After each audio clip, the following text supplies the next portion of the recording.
How to get rid of algae in a green pool. Complete guide. If your pool water is green and filled with algae, it can be frustrating and even a bit overwhelming to know where to start in getting things back to normal. But don't worry, we've got you covered with this step-by-step guide that will have your pool looking clear and sparkling in no time. Hey guys, I'm here with a pool company, and today we're going to go over how to get rid of algae in a green pool. This is a question we get all the time from our customers, especially at this time of year when the weather starts to warm up and algae growth starts to pick up. So if you're ready to dive into some algae-free fun, then let's get started. Step number 1, brush the walls and floor of your pool. The first step in removing algae from your pool is to brush the walls and floor of your pool. This helps to loosen any algae that has been growing on the surface so that it can be removed by your vacuum. It also helps to spread the algae around so that your pool shock and algaecide can effectively kill it. Be sure to brush all surfaces, including the waterline, as this is an area that often gets missed. You may even want to use a stiff bristle brush to help remove any stubborn algae. And if you have a particularly nasty case of algae, you may even want to consider using a pool brush with a built-in scraper. Once you've brushed the entire pool, you'll be ready to move on to the next step.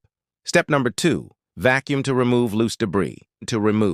After brushing the walls and floor of your pool, it's time to vacuum to remove any loose debris. This will help your pool's filtration system run more efficiently and effectively remove algae from your pool. If you have a robotic pool cleaner, now's the time to let it do its work.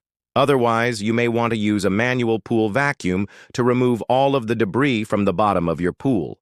Once you've vacuumed the entire pool, you'll be ready to move on to the next step. Step number 3, backwash your filter if necessary. If your pool filter is clogged with algae or other debris, it won't be able to effectively circulate the water and remove algae from your pool. That's why it's important to backwash your filter if necessary before shocking your pool. Check your pool filter gauge to see if it's time for a backwash. If it is, follow the manufacturer's instructions for your particular model.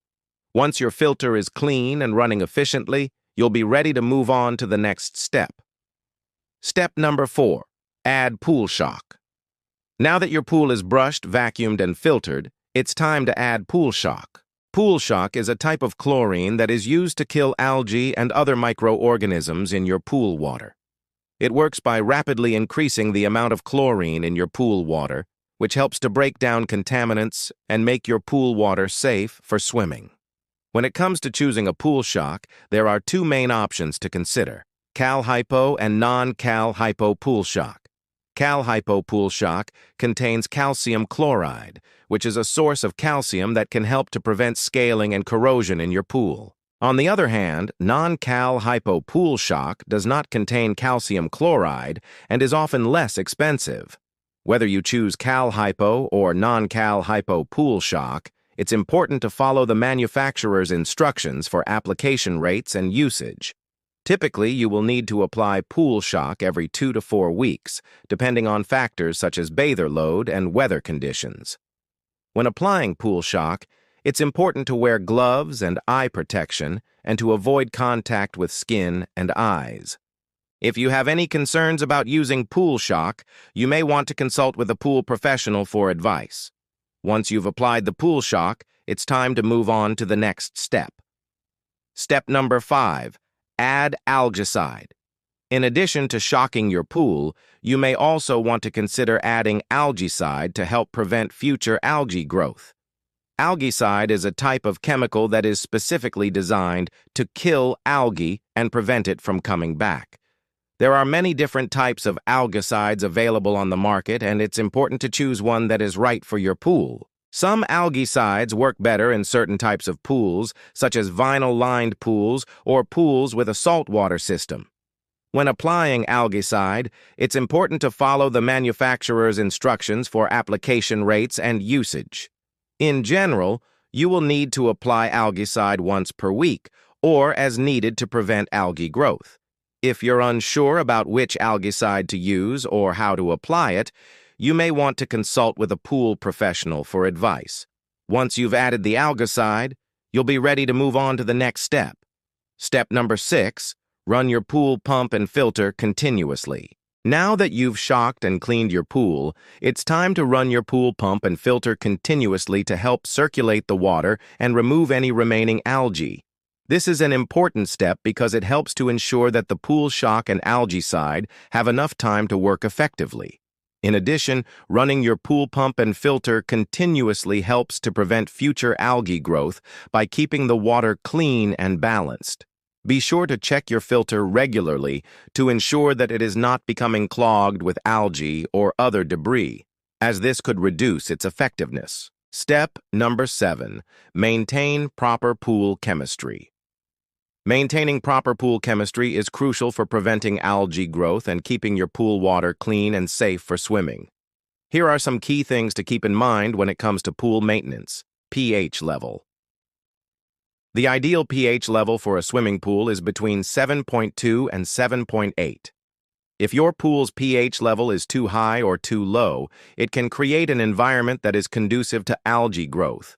Use a pH test kit to measure your pool's pH level and adjust it accordingly using pH increaser or pH decreaser. Calcium hardness. Calcium hardness is a measure of the amount of calcium in your pool water, and it helps to prevent the pool from deteriorating over time. The ideal calcium hardness level for a swimming pool is between 200 and 400 parts per million. You can increase your pool's calcium hardness levels using a calcium hardness increaser. Alkalinity.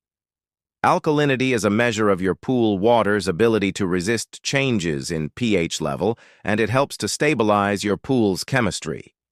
The ideal alkalinity level for a swimming pool is between 80 and 120 parts per million.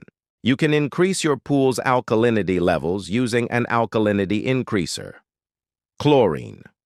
Chlorine is a disinfectant that kills bacteria and other microorganisms that can cause illness. It also helps to prevent algae growth.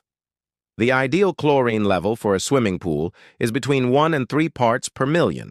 You can increase your pool's chlorine levels using a chlorine increaser or by using a chlorine generator.